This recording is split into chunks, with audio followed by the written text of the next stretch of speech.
ಕಳೆದ 30 ವರ್ಷಗಳಿಂದ ನಿಮ್ಮನ್ನೆಲ್ಲ ನೋಡ್ಕೊಂಡ್ ಬಂದಿದ್ದೀನಿ. ಎಲ್ಲ ನನಗೆ ಪರಿಚಯ ಇರೋರನ್ನೇ. ನಮ್ಮ ದಿನ ಶುರು ಆಗೋದೇ ಈ ಥರ ಬಟ್ಟೆ ಹಾಕೊಂಡು ಹೋಗ್ತೀವಿ ಶೂಟಿಂಗ್ಗೆ, ಇದನ್ನು ಬಿಚ್ಚಿಡ್ತೀವಿ. ನೀವು ಯಾರೋ ಬರ್ತೀರಾ, ಸರ್ ಡೈರೆಕ್ಟರ್ ಈ ಕಾಸ್ಟ್ಯೂಮ್ ಕೊಟ್ಟಿದ್ದಾರೆ ಅಂತ ಹೇಳ್ತೀರಾ, ಆ ಕಾಸ್ಟ್ಯೂಮ್ ಹಾಕ್ಕೊಳ್ತೀವಿ. ಕೊನೆಯವರೆಗೂ ನೀವು ಕೊಟ್ಟಂಥ ಕಾಸ್ಟ್ಯೂಮಲ್ಲಿ ಆ್ಯಕ್ಟ್ ಮಾಡಿ ಮತ್ತೆ ಮನೆಗೆ ಹೋಗ್ಬೇಕಾದ್ರೆ ಮತ್ತೆ ಈ ಕಾಸ್ಟ್ಯೂಮ್ ಹಾಕೊಂಡು ಹೋಗ್ತೀನಿ. ಹಾಗಾಗಿ ಪ್ರತಿದಿನ ನನ್ನ ದಿನ ಶುರು ಆಗೋದೇ ನಿಮ್ಮಿಂದ, ಕೊನೆ ಆಗೋದು ನಿಮ್ಮಿಂದ.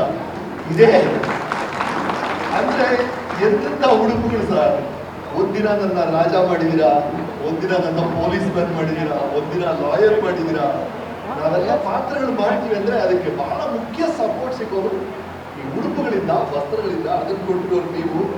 ಎಂತೆಂಥ ಇನ್ಸಿಡೆನ್ಸ್ ನೆನಪಾಗುತ್ತೆ ನನಗೆ ಅಂದರೆ, ನಾವು ಕುರಿಗಳು ಸರ್ ಕುರಿಗಳು ಅಂತ ಚಿತ್ರ ಮಾಡ್ತಾ ಇದ್ವಿ. ಅದರಲ್ಲಿ ಒಂದು ಸನ್ನಿವೇಶದಲ್ಲಿ ನನಗೆ ಸರಿ ಕಣ್ಣು ಕಾಣಲ್ಲ, ಹಾವನ್ನ ಬೆಲ್ಟ್ ಹಾಕ್ಬಿಡ್ತೀನಿ.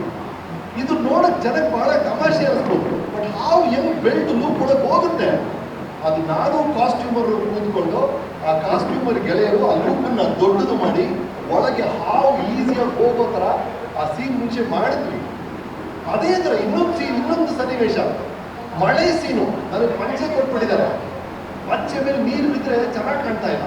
ಆಮೇಲೆ ಪಾಪ ಕಾಸ್ಟ್ಯೂಮ್ ಗೆಳೆಯರು, ಬಿಡಿ ಸರ್ ಒಳಗಡೆ ನಾನು ಲೈನಿಂಗ್ ಮಾಡ್ಕೊಡ್ತೀನಿ ಅಂತೇಳಿ ಪಂಚೆ ಫುಲ್ಲು ಲೈನಿಂಗ್ ಮಾಡಿಕೊಟ್ಟವರು ನಿಮ್ಮ ಕಾಸ್ಟ್ಯೂಮ್ ಗೆಳೆಯರು.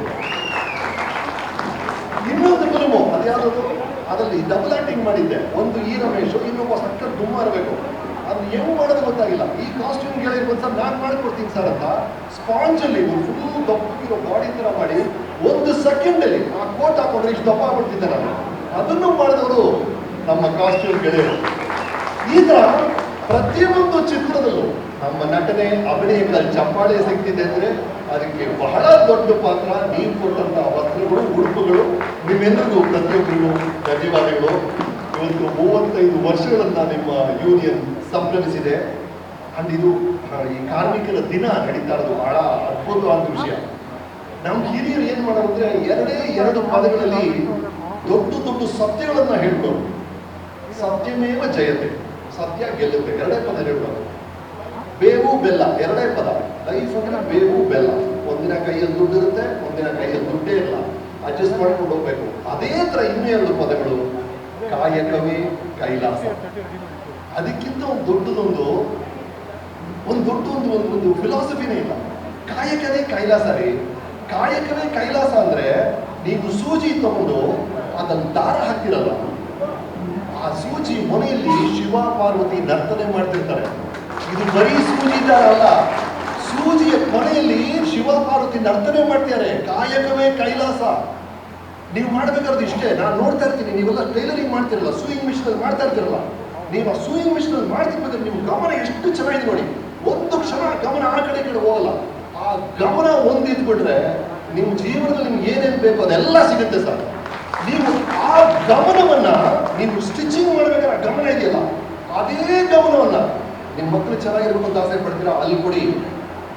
ನೀವು ಶ್ರೀಮಂತರಾಗಬೇಕು ಅಂತ ಆಸೆ ಪಡ್ತೀರಾ, ಅಲ್ಲಿ ಅದೇ ಗಮನ ಕೊಡಿ. ಬೇಕಾದ ಒಂದೇ ಆ ಗಮನ ಮಾತ್ರ. ನೀವು ಟೈಲರಿಂಗ್ ಮಾಡಬೇಕಾಗಿರುವ ಅದೇ ಗಮನ ಜೀವನದಲ್ಲಿ ನಿಮ್ಗೆ ಏನೇನು ಬೇಕೋ ಆ ಕಡೆ ಕೊಡಿ. ಅಮೋಘವಾಗುತ್ತೆ ನಿಮ್ಮ ಜೀವನ.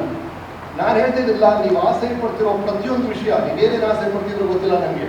ನಿಮ್ಮ ಆಸೆಗಳು ಏನೇ ಇರ್ಬೋದು, ಅದೆಲ್ಲ ನಿಮ್ಮ ಒಳಗೆ ಇದೆ ಸರ್. ನಿಮ್ಮ ಒಳಗೆ ಇದೆ, ನೀವು ಹೊರಗಡೆ ಹುಡುಕ್ಲೇಬೇಕಾಗಿಲ್ಲ. ಆದರೆ ಅದನ್ನು ತಲುಪಕ್ಕಿರೋ ಒಂದೇ ಒಂದು ದಾರಿ ನಿಮ್ಮ ಕಾಯಕ, ನಿಮ್ಮ ಕೆಲಸ ಒಂದೇ ನಿಮ್ಗೆ ದಾರಿ. ಆ ಕೆಲಸದಲ್ಲಿ ದಯವಿಟ್ಟು ಅದನ್ನ ಅದ್ಭುತ ಮಾಡಿ ಸರ್, ಪ್ರೀತಿಯಿಂದ ಮಾಡಿ ಸರ್, ಹೊರಗಲೇಬೇಡಿ. ಏನೇ ಕೆಲಸ ಆಗಲಿ ಆ ಕೆಲಸವನ್ನ ಪ್ರೀತಿಯಿಂದ ಮಾಡಿ. ಆಗ್ಬೇಕಾದ್ರೆ ಒಂದೇ ಒಂದು ವಿಷಯ, ಎಲ್ಲರೂ ಸೂಜಿ ದಾರದಲ್ಲಿ ಹೊಲಿತಾ ಇದ್ರು. ಸೂಜಿ ಒಂದು ಕಡೆ ಶಾರ್ಪ್ ಆಗಿರುತ್ತೆ, ಅದು ಮೊನೆಯನ್ನು ಕರಿತೀವಿ. ಇನ್ನೊಂದು ಕಡೆ ಕಣ್ಣಿರುತ್ತೆ, ಆ ಕಣ್ಣಲ್ಲಿ ದಾರ ಹಾಕ್ತಾರೆ. ಇದೇ ನಡೀತಾ ಇದೆ. ಒಬ್ಬನೇ ಮನುಷ್ಯ ಮಾಡ್ತಾ ಇದ್ದ, ಒಂದಿನಕ್ಕೆ ಒಂದು 20 ಶರ್ಟ್ ಮಾಡ್ಬೋದು. ದಿಢೀರಂತ ಒಬ್ಬ ಮನುಷ್ಯನ ತಲೆಯಲ್ಲಿ ಹೊಳಿತು, ಈ ಮೊನೆ ಯಾಕೆ ಒಂದ್ ಕಡೆ ಇರಬೇಕು, ಕಣ್ಣು ಯಾಕೆ ಇನ್ನೊಂದು ಕಡೆ ಇರಬೇಕು? ಎರಡೂ ಒಂದೇ ಕಡೆ ಇದ್ರೆ ಮಿಷಿನ್ ಈ ಕಡೆ ಹಿಡಿಬೋದು. ಆವಾಗ ಟೈಲರಿಂಗ್ ಮಿಷಿನ್ ಹುಟ್ಟಿತು. ಟೈಲರಿಂಗ್ ಮಿಷಿನ್ ಹುಟ್ಟಿದ್ದ ಕಾರಣ ಮೊನೆ ಮತ್ತು ಕಣ್ಣು 2 ಒಂದೇ ಕಡೆ ಇರ್ತಾವ. ಇಷ್ಟು ದಿನ ಉಲ್ಟಾ ಇತ್ತು. ಅದು ಒಂದು ಮಾಡಿದ್ದಲ್ಲಿ ಸೂಯಿಂಗ್ ಮಿಷಿನ್ ಬಂತು, ಒಂದಿನಕ್ಕೆ 1000 ಶರ್ಟ್ ಹೊಲಿಯುವಂತ ಶಕ್ತಿ ಬಂತು. ನಾನು ಏನ್ ಹೇಳ್ತಾ ಇದ್ದೀನಿ ಅಂದ್ರೆ, ಒಂದು ವರ್ಷ ಹೀಗೇ ನಡೀತಾ ಇರುತ್ತೆ, ಇದನ್ನೇ ಮಾಡ್ತಾ ಇರ್ತೀವಿ. ಬೇಕಾಗಿಲ್ಲ, ಉಲ್ಟಾ ಯೋಚನೆ ಮಾಡಿ. ನಿಮ್ಮ ಜೀವನವನ್ನ ನೀವು ಮಾಡ್ತಾ ಇದ್ದನ್ನೇ ಮಾಡ್ತಾ ಇದ್ರೆ ನಿಮ್ ಜೀವನ ಹೇಗೆ ನಡೀತಾ ಇದೆಯೋ ಹಾಗೆ ನಡೀತಾ ಇರುತ್ತೆ. ಏನೋ ಒಂದು ವ್ಯತ್ಯಾಸ ಮಾಡಿದ್ರೆ ಜೀವನದಲ್ಲಿ ವ್ಯತ್ಯಾಸ ಆಗುತ್ತೆ. ಅದು ಒಂದು ಸರಿಯಾದ ದಿಕ್ಕಲ್ಲಿ ಆಗ್ಬೇಕಷ್ಟೇ. ಅದನ್ನ ಯೋಚನೆ ಮಾಡಿ. 35 ವರ್ಷಗಳು ಒಂದು ರೀತಿಯಲ್ಲಿ ನಡ್ಕೊಂಡ್ ಬಂದಿದೆ. ನಿಮ್ಮ ಯೂನಿಯನ್, ನಿಮ್ಮ ರೂಲ್ಸು ಸರಿ, ಅದ್ರಲ್ಲಿ ಏನೇನು ಸರಿ ಅನ್ಸುತ್ತೋ, ಏನೇನು ಈ ಕಾಲಕ್ಕೆ ಸರಿ ಅನ್ಸುತ್ತೋ ಅದನ್ನ ಇಟ್ಕೊಳ್ಳಿ. ಏನೇನು ಸರಿ ಇಲ್ಲ ಅನ್ಸುತ್ತೋ ಕಾಲಕ್ಕೆ ತಕ್ಕಾಗೆ ದಯವಿಟ್ಟು ಅದನ್ನ ಬದಲಾಯಿಸ್ಕೊಳ್ಳಿ. ಒಂದು ವಿಷಯ ಹೀಗೇ ನಡೀತಿದೆ, ಒಂದು ರೀತಿಯಲ್ಲಿ ನಡೀತಿದೆ ಅಂತ ಒಂದೇ ಕಾರಣಕ್ಕೆ ಅದನ್ನ ಮಾಡ್ತಾ ಇರಬೇಕು ಅಂತ ಅಗತ್ಯ ಇಲ್ಲ. ದಯವಿಟ್ಟು ಯೋಚನೆ ಮಾಡಿ. ಆ ಒಂದು ಸ್ಟೆಪ್ ಇಂದ ಎಲ್ಲವೂ ಸಾಧ್ಯ ಆಗುತ್ತೆ. ದಯವಿಟ್ಟು ಆಗದೆ ಗಮನ ಕೊಡಿ. ನೀವು ಟೈಲರಿಂಗ್ ಅಲ್ಲಿ ಮಾಡ್ತಿಲ್ಲ, ಅದನ್ನೇ ನಾವು ಎಲ್ಲ ಕಡೆ ಮಾಡೋದು. ನಿಮ್ಮ ಯೂನಿಯನ್ ಅದೇ ರೀತಿಯಲ್ಲಿ ಸಾಗಬೇಕು. ಮೊದಲು ಏನ್ ಮಾಡ್ತೀರಾ, ಒಂದು ಚಾಕ್ ಪೀಸಲ್ಲಿ ಮಾರ್ಕ್ ಮಾಡ್ತೀರಾ, ಕಟ್ ಮಾಡಕ್ ಮುಂಚೆ ಅಲ್ವಾ, ಆ ಥರ ಒಂದು ಪ್ಲಾನ್ ಮಾಡಿ. ಆಮೇಲೆ ಏನ್ ಮಾಡ್ತೀರಾ, ಕತ್ರಿಯಲ್ಲಿ ಕಟ್ ಮಾಡ್ತೀರಾ, ಬೇಡದಿರೋದ್ರೆಲ್ಲ ಬಿಸಾಕ್ತೀರಾ. ಆ ಥರ ಅಗತ್ಯ ಇಲ್ಲದೇ ಇರೋ ವಿಷಯಗಳನ್ನ ಕಿತ್ತು ಬಿಸಾಕಿ.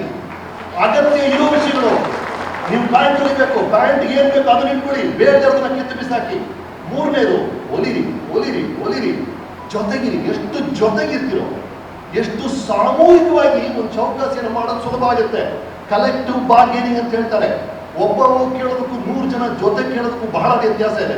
ಆಗ ಒಲಿರಿ ಒಲಿರಿ, ಜೊತೆಗಿರಿ.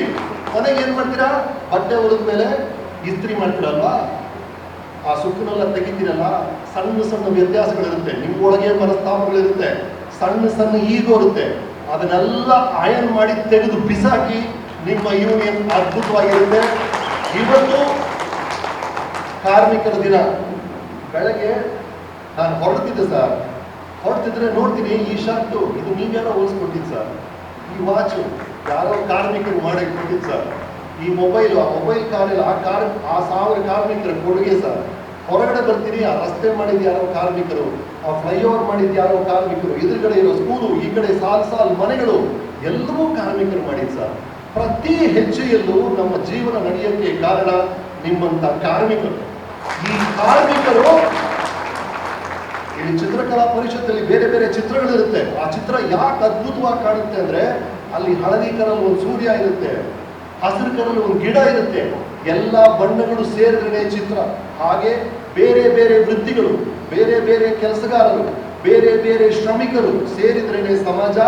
ಹಾಗಾಗಿ ಎಲ್ಲ ಶ್ರಮಿಕರಿಗೂ, ಎಲ್ಲ ವರ್ಗದ ಶ್ರಮಿಕರಿಗೂ ನೀವು ಮಾಡುವಂತ ಕೆಲಸದ ಬಗ್ಗೆ ನನಗೆ ಗೌರವ ಇದೆ, ನನಗೆ ಬಹಳ ಗೌರವ ಇದೆ. ನಿಮ್ಮೆಲ್ಲರಿಗೂ, ಕಾರ್ಮಿಕರು ಎಲ್ರಿಗೂ ಸಲ್ಯೂಟ್. ಓಟ್ ಹಾಕಿದ್ದೀವಿ, 5 ವರ್ಷಕ್ಕೆ ಒಂದ್ಸಲ ಬೇರೆ ಬೇರೆ ಪಕ್ಷಗಳಿಗೆ ಓಟ್ ಹಾಕ್ತೀವಿ. ಆದ್ರೆ ಜೀವನ ಪೂರ್ತಿ ನಮ್ಮ ಮತ ಕಾರ್ಮಿಕರಿಗೆ. ಒಳ್ಳೆದಾಗಿ.